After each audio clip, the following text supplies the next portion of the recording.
उन्होंने कहा कि सुनो आनंद, तुमने झरने से पानी पिया है? आनंद ने कहा जी हाँ पिया है। तो झरने के ऊपर खड़े होके पिया या नीचे? बोले ऊपर खड़े होके कौन पी सकता है? उन्होंने कहा कि जिसने अमृत पीना है उसे नीचे की तरफ ही आना होगा। वर्षा तो ऊपर से ही आती है ना। अंबर बरस रहा है, गुरु अंबर है, उसे बरसना है, और जिस पर बरसना है, जिसने पाना है, उसे नीचे बैठना होगा। और ये नीचे बैठने का मतलब सिर्फ ये नहीं कि ये कोई पदार्थ है जो ऐसे दिया जा रहा है। उसका मतलब ये होता है जहां अहंकार गलेगा और जिसे यह एहसास होगा कि मुझे पूछने की जरूरत है, मुझे पाने की जरूरत है, वहीं दिया जा सकता है। इसलिए वो स्वयं को, शरीर को भी नीचे रखे हुए है, मन को भी, कि मुझे पाना है।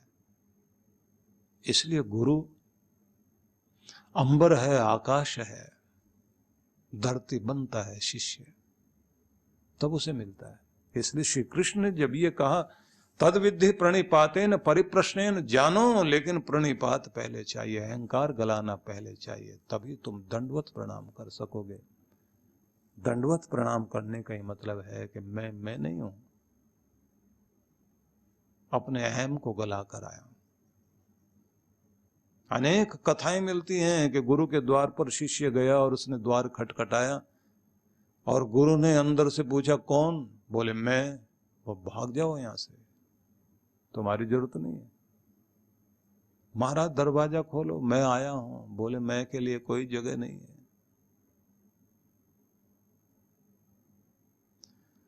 और कई वर्षों के बाद फिर जब शिष्य आया और दरवाजा खटखटाया तो पूछा कौन? बोले यही तो जानने आया हूं कि मैं हूं कौन,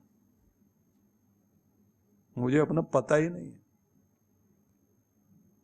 और गुरु ने द्वार खोल दिया कि आ जाओ। जहां जिज्ञासा है उसे तो दिया जा सकता है। इसलिए मैं आपसे निवेदन करना चाहता हूं कि आध्यात्मिक पथ पर जाने के लिए यह एक मार्ग श्री कृष्ण ने पहले दिया, तद्विद्धि प्रणिपातेन, और फिर आगे कहा परिप्रश्नेन। अब जिज्ञासा का स्थान है। और जिज्ञासा जानने की इच्छा, अब जानने की इच्छा है लेकिन अंदर से। ये जानने की इच्छा क्या? बोले जिज्ञासा है। जिज्ञासा मतलब पिपासा। पिपासा मतलब प्यास, पाने की, पीने की इच्छा। भोजन की इच्छा रोकी जा सकती है, पिपासा रोकना बड़ा मुश्किल काम है। प्यास लग रही है, और जब प्यास लगती है तो प्राणों पर बात आ जाती है। तब तो आप पानी ढूंढने के लिए व्याकुल हो जाते हैं, इधर उधर कहीं भी पानी मिले तो मुझे पानी चाहिए। तो जिसके अंदर प्यास लगी उसी को तो भक्त कहते हैं, वही तो शिष्य है। और जिसे थोड़ी बहुत नहीं पूरी प्यास लगी हो तो 10 काम छोड़ेगा वो। और राजा ने बहुत सारे प्रश्न किए थे अपने गुरु से, और गुरु ने उन सब का उत्तर देते देते एक कमाल की बात कही कि राजन एक बात बताओ। कहने के लिए कहा जाए कि तुम्हारा राज्य बहुत कीमती है, धन बहुत कीमती है, लेकिन अगर तुम कहीं रेगिस्तान में भटक जाओ और रहो अकेले और पानी ना मिले,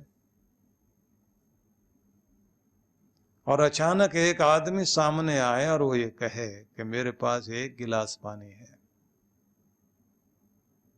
और तुम कहो कि जान निकलने वाली है मेरी, दे दो मुझे पानी, और वो कहे बदले में क्या दोगे? तो तुम बताओ क्या दोगे? तो राजा कहता है मैं उसे कहूंगा तू आधा राज्य ले ले मेरे से, लेकिन मुझे 1 गिलास पानी दे दे। और अगर वो फिर भी मना कर दे नहीं, और तुम दौड़ के छीनना चाहो तो उठा के पानी नीचे गिरा दे, तो उसने कहा कि मैं उसे कहूंगा भैया मैं फिर से अपने आप को कुछ न कुछ और तरीका करके कुछ और कमा लूंगा, जी लूंगा, तो मेरा सारा राज्य ले ले, 1 गिलास पानी दे दे। गुरु हंसे और हंस करके बोले, तो तुम्हारा राज्य क्या रहा, 1 गिलास पानी, बस इतना। किस चीज पे अहंकार कर रहे हो? और ये पानी मुफ्त में मिल रहा है और दे रहा है, ऊपर से बरसा रहा है भगवान। फ्री में जो दे रहा है वो कितना कीमती है, और जो देने वाला है वो कितना कीमती होगा। लेकिन जो फ्री में दे रहा होता है उसकी कदर ही नहीं करते हम लोग। फ्री में आपको नींद दे रहा है, चैन दे रहा है, शांति दे रहा है, तो कदर नहीं करते। लेकिन जब नींद खराब होने लग जाए, नींद आए नहीं, डॉक्टरों के चक्कर काटते रहे और उसके बाद कहें टैबलेट तो दी है, लेकिन वो वाली बात नहीं। अब नींद नहीं, बस बेहोशी में पड़े तो रहे, लेकिन जब जागे तो पूरा बदन ऐठा हुआ है, दर्द कर रहा है। पैसे भी ले लिए लेकिन दे नहीं पाया नींद को। तो विषय न बदले, हम फिर वहीं चलते हैं कि जिसको पूरी प्यास लगी है वही है भक्त, वही है शिष्य।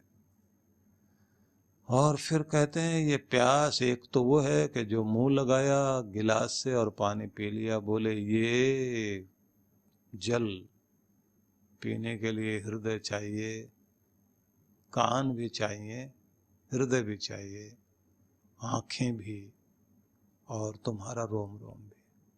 अपने गुरु के ओरा में तुम्हें शामिल होना होगा।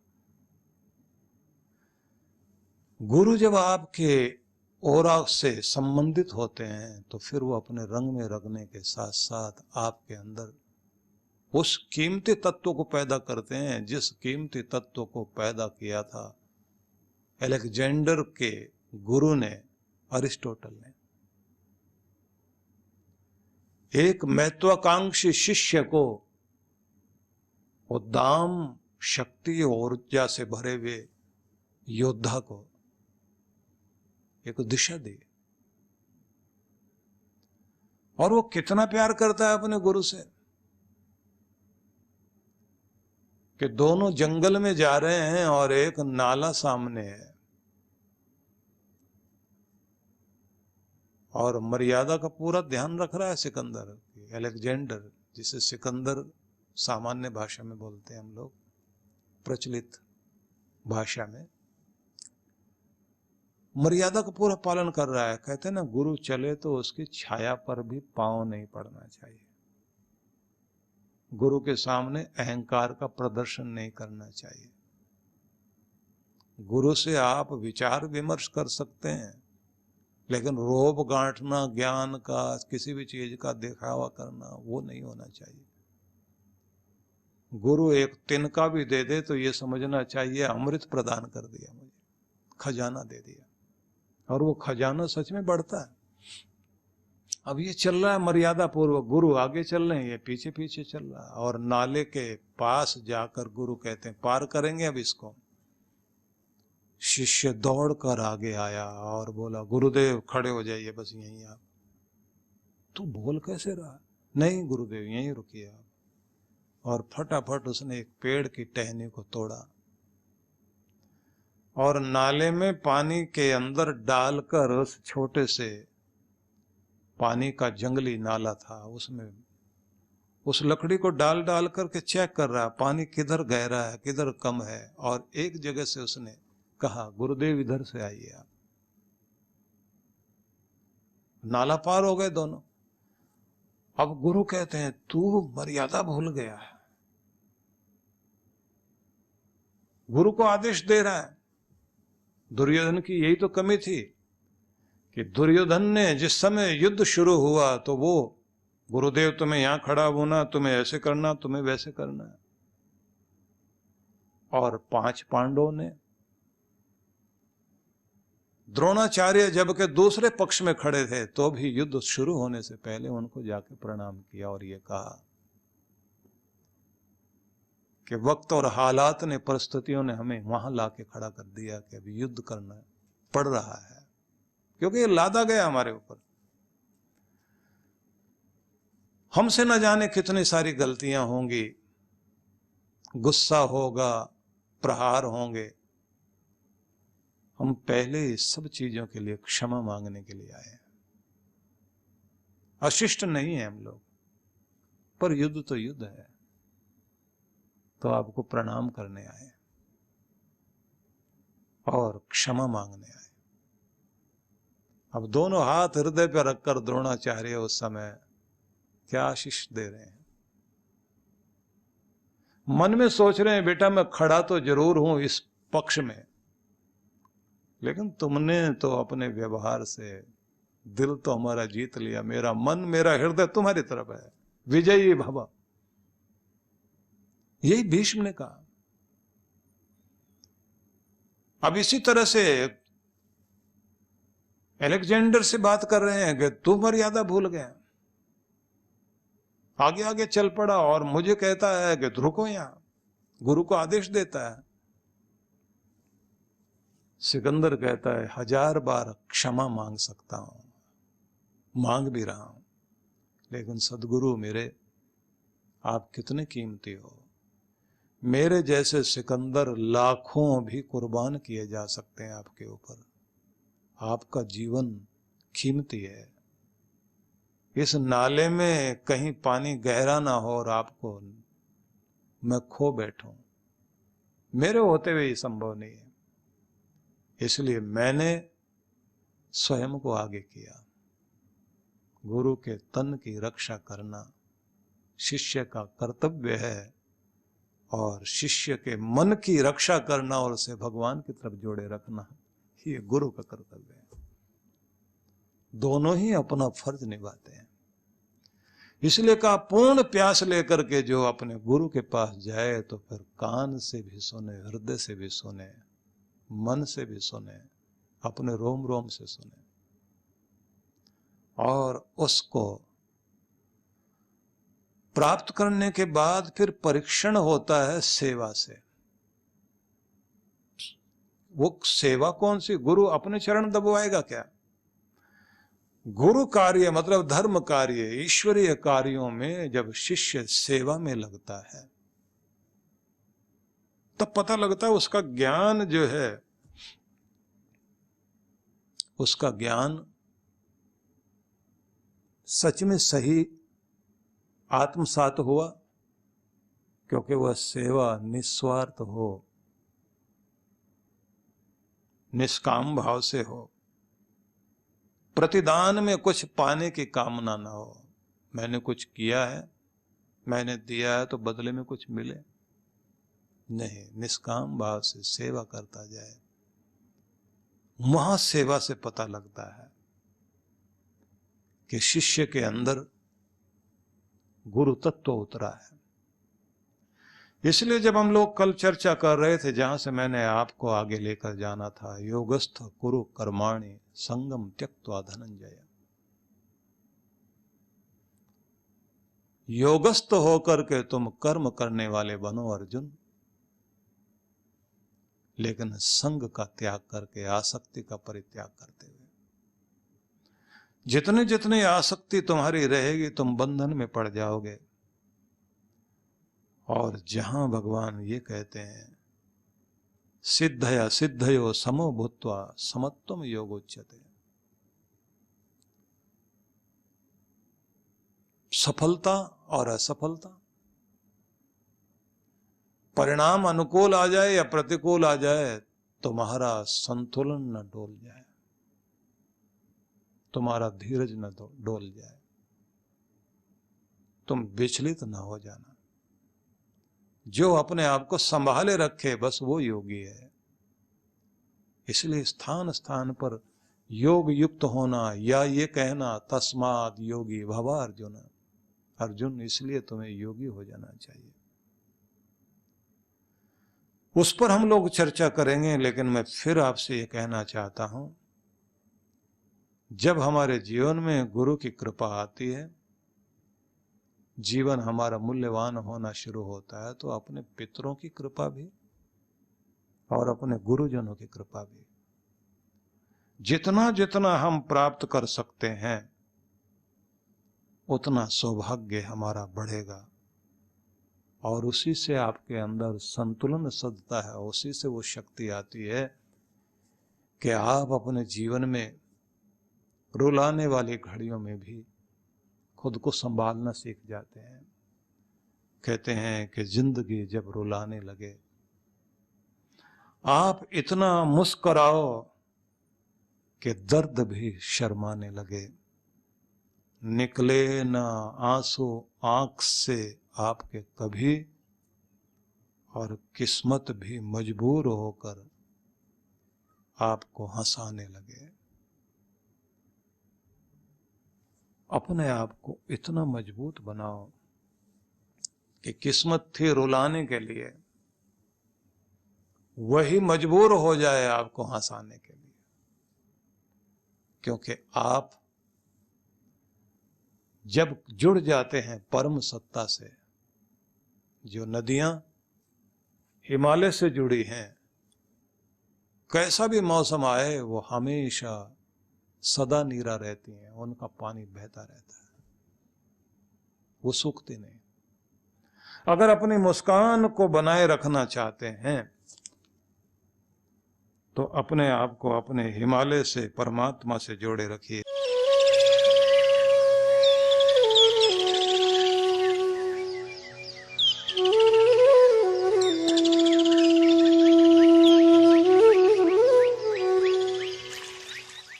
सद्गुरु श्री सुधांशु जी महाराज द्वारा मानव सेवा को समर्पित संस्था विश्व जागृति मिशन वर्ष 1991 से धर्म, समाज एवं मानवता की सेवा में संलग्न है। यह संस्था 90 मंडलों, सेवा केंद्रों के माध्यम से न केवल भारत अपितु देश के बाहर अनेक देशों में सेवा के कार्य कर रही है। संस्था की स्थापना से लेकर अब तक विगत 30 वर्षों में जहां लोगों को सन्मार्ग पर प्रेरित करने के उद्देश्य से गुरुवर ने 7000 से अधिक प्रवचन दिए हैं, वहीं देश के राज्य की राजधानियों व प्रमुख नगरों में लगभग 40 आश्रम, 25 मंदिर, सत्संग भवन व ध्यान साधना केंद्रों का निर्माण हुआ है। दिल्ली में करुणा सिंधु धर्मार्थ अस्पताल एवं फरीदाबाद के आरोग्य धाम अस्पताल में लाखों जरूरतमंद रोगियों का उपचार व ऑपरेशन किया गया है। अनाथ गरीब बच्चों के लिए सूरत में अनाथाश्रम, दिल्ली एवं कानपुर में गुरुकुल, फरीदाबाद में ज्ञानदीप विद्यालय, मुरादाबाद में सृजन प्राइमरी स्कूल, झारखंड के रुक्का खूंटी गांव में आदिवासी बच्चों के लिए 2 पब्लिक स्कूल समेत दिल्ली में उपदेशक महाविद्यालय भी बनाया गया है। इन शैक्षणिक संस्थाओं में लगभग 2500 बच्चों को शिक्षित व संस्कारित किया जाता है। दिल्ली के आनंदधाम आश्रम में जहां वृद्धाश्रम एवं वानप्रस्थ संचालित हैं, वहीं आश्रम की कामधेनु गौशाला में 125 गौओं की सेवा की जाती है। कामधेनु गौशाला की तरह ही देश के प्रमुख नगरों में 7 अन्य गौशालाएं भी संचालित हैं। साथ ही पूजा पाठ, यज्ञ अनुष्ठान से लोगों में धार्मिक भावना जागृत की जाती है। ओम अग्नये सप्तजिह्वाय स्वाहा, ओम अग्नये हव्यवाहनाय स्वाहा, ओम अग्नये शोधनजाताय स्वाहा। गरीब जरूरतमंद महिलाओं को सक्षम बनाने के लिए जहां कई तरह के प्रशिक्षण दिए जाते हैं, वहीं गरीब कन्याओं के विवाह में सहयोग भी किया जाता है।